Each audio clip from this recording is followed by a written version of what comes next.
अस्सलाम वालेकुम जी, मैं हूं जकी अब्बास।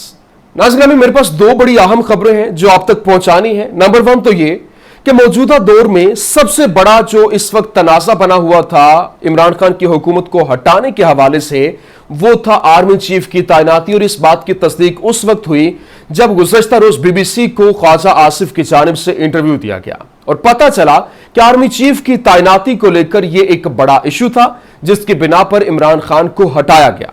अब नाज़रीन, इसको लेकर एक कामरान खान की जानिब से बड़ा दावा किया गया है। अब आर्मी चीफ की तैनाती का फैसला हो चुका है। अगला आर्मी चीफ कौन होगा, कौन कौन से नाम शॉर्ट लिस्टेड हुए हैं और इस हवाले से क्या राग अलापा जा रहा, तो जो मीटिंग्स हो रही हैं लंदन में, क्या प्लान, लंदन प्लान क्या सामने आया है, एक तो मैं आपके सामने ये रखूंगा। फिर दूसरा मैंने आपको बताना है कि 2/3 अक्सरियत किसकी होगी और अगला वजीर आजम कौन होगा, साबिक वजीर आजम नवाज शरीफ या फिर साबिक वजीर आजम इमरान खान।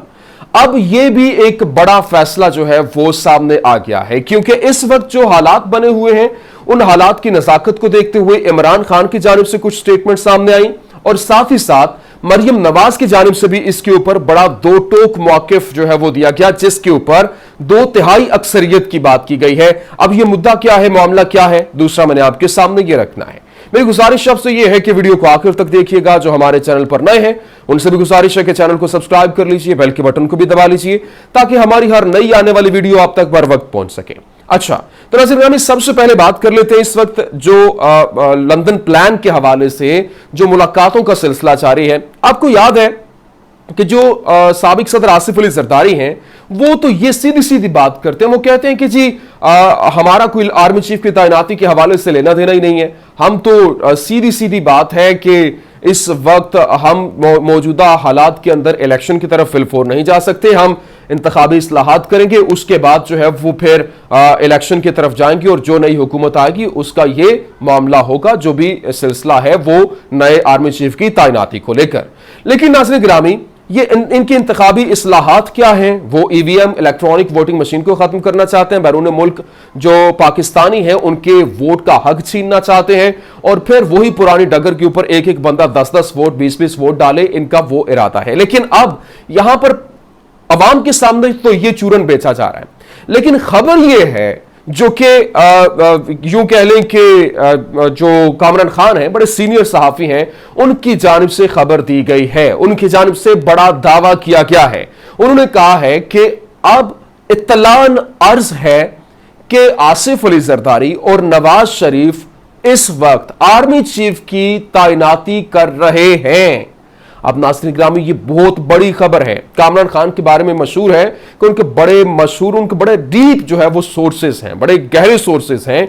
उनकी खबर बहुत कम चैलेंज की जा सकती है। लेकिन अब उनकी जानिब से कहा गया है कि आर्मी चीफ की तैनाती की जा रही है। लोगों को चूरन बेचा जा रहा है कि हम इलेक्शन करवा रहे हैं और इलेक्शन के लिए तैयारियां कर रहे हैं। अब इलेक्शन होंगे, कब इलेक्शन होंगे, तब इलेक्शन होंगे, इस तरह की बातें, इस तरह का चूरन। लेकिन साथ ही साथ पसे पर्दा जो गेम है वो आर्मी चीफ की तैनाती को लेकर है। ये लंदन जो मीटिंग्स हो रही हैं इसमें यह शो करवाया जा रहा है जी हम जो इकोनॉमी को उठाने के लिए ये मुलाकात है और हम हालात को बेहतर करने के लिए जो पॉलिसीज बनाने के लिए मुलाकातें हो रही हैं, लेकिन पॉलिसी कोई और बनाई जा रही है और यह भी कहा जा रहा है कि तैनाती अभी हो जाएगी। अब सवाल यह है कि 29 नवंबर तक तो आर्मी चीफ है, तो उससे पहले तैनाती कैसे हो सकती है? लेकिन हां, यह वजीर आजम का इख्तियार है, वो तैनाती कर सकते हैं।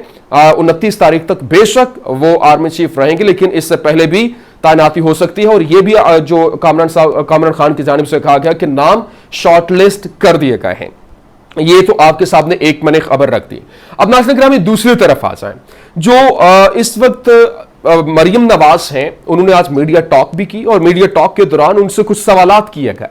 जब उनसे सवालात हुए, उनसे एक सहाफी ने सवाल किया कि ख्वाजा आसिफ की जानिब से एक जो है वो गुज़श्ता रोज बीबीसी को इंटरव्यू दिया गया, तो उन्होंने कहा था कि जो जनरल फैज हैं, जनरल फैज हमीद जो है, उनका नाम जो है वो जेरे गौर आ सकता है अगले आर्मी चीफ के लिए, जो 5 नाम शॉर्टलिस्ट होने हैं। तो आप इस हवाले से क्या कहेंगे? तो उनके जानिब से एक बार फिर से इल्जाम आयद कर दिया, क्या एक दफा फिर से उन्होंने हमला कर दिया, और वो ये उन्होंने कहा जी जो भी आर्मी चीफ नया आए सिर्फ ऐसा होना चाहिए जो कि जिसके ऊपर किसी किस्म का दाग ना हो, जो किसी किस्म का उसके ऊपर इल्जाम ना हो, वो बड़ा एक अनबायस्ड किस्म का हो एटसेट्रा, बड़ी मतलब इस तरह से बड़ा वो कैपेबल हो, इस तरह की बातें। तो अब बात यह है कि इसका मतलब जो पहले आर्मी चीफ हैं, जितने भी गुजरे हैं या जो अभी आ रहे हैं, तो इसका मतलब है वो उनके ऊपर दाग है किसी किस्म का उनके ऊपर, या वो कैपेबल नहीं है, इस तरह की बात एक बार फिर से। लेकिन हमला क्योंकि इमरान खान के ऊपर भी करना होता है, तो इमरान खान को टारगेट कर दिया जाता है, उसके ऊपर बात कर दी जाती है। अच्छा, अब नाज़रीन गिरामी बात यह, साथ ही साथ उन्होंने एक बात की है। इमरान खान को पता है, आपको याद है, इमरान खान हमेशा जलसे में कहते कि मेरी जो पिछली हुकूमत थी, मुझे हाथ पांव बांध कर इख्तिदार में बिठाया गया था, मैं कुछ नहीं कर सका, अब मुझे 2/3 अक्सरियत दें ताकि मैं पाकिस्तान के लिए कुछ कर सकूं।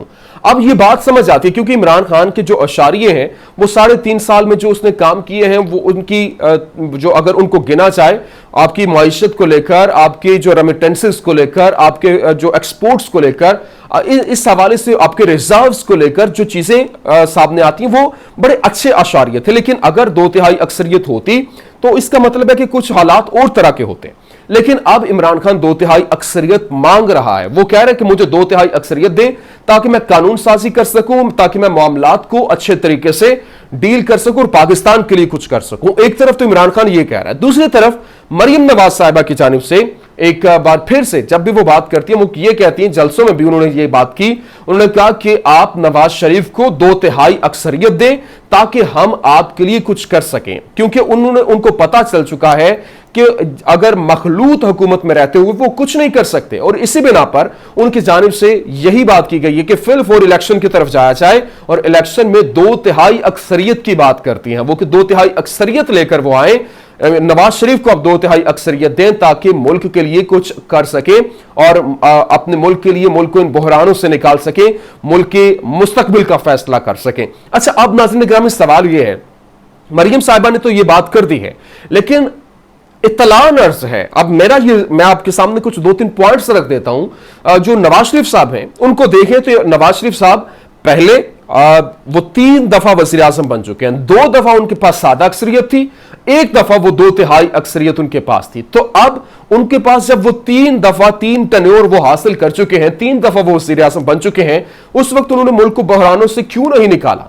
अब जो उन्होंने कहा कि इतने सालों का जो गंद है, अब गंद इमरान खान ने थोड़ा ही डाला है। मैं इमरान खान को वकील नहीं हूं, लेकिन जो आज अब वो अंधे को भी अब नजर आ रहा है कि कारकर्दगी की बुनियाद पर अगर परखा जाए तो बहुत सी चीजें खुलकर सामने आ जाती हैं। तो अब कौन सा ऐसा उनके पास अलादीन का चिराग है नवाज शरीफ साहब के पास कि पिछले 3 टेन्योर्स में वो कुछ नहीं कर सके और अब की बार वो दूध की नहरें बहा देंगे? ये एक बड़ा सादा सा सवाल है। अब आवाम जो है, जिस तरीके से 4-6 जलसों के अंदर आ रहे हैं और इमरान खान के जलसे ये बता रहे हैं कि वो वहां पर बिरयानी नहीं चलती है, वहां पर इमरान खान लोगों को ट्रकों में डालकर नहीं लाते हैं, बसों में डालकर नहीं लाते हैं, अवाम अपने पैसे से, अपने खर्चे से इमरान खान के जलसों में आ रहा है। तो ये वाज़ेह हो रहा है कि इमरान खान के जो अवाम है वो किसको अक्सरियत देना चाह रही है, इमरान खान को या फिर नवाज शरीफ को। तो ये अवाम का फैसला, और अवाम का फैसला अब आपको जलसों और सड़कों पर दिखाई भी दे रहा है। तो नाज़रीन, ये थी आज की वीडियो। उम्मीद करते हैं आपको वीडियो पसंद आई होगी। वीडियो पसंद आने की सूरत में लाइक कीजिए, शेयर कीजिए और हमारे चैनल को सब्सक्राइब करना मत भूलिएगा। पाकिस्तान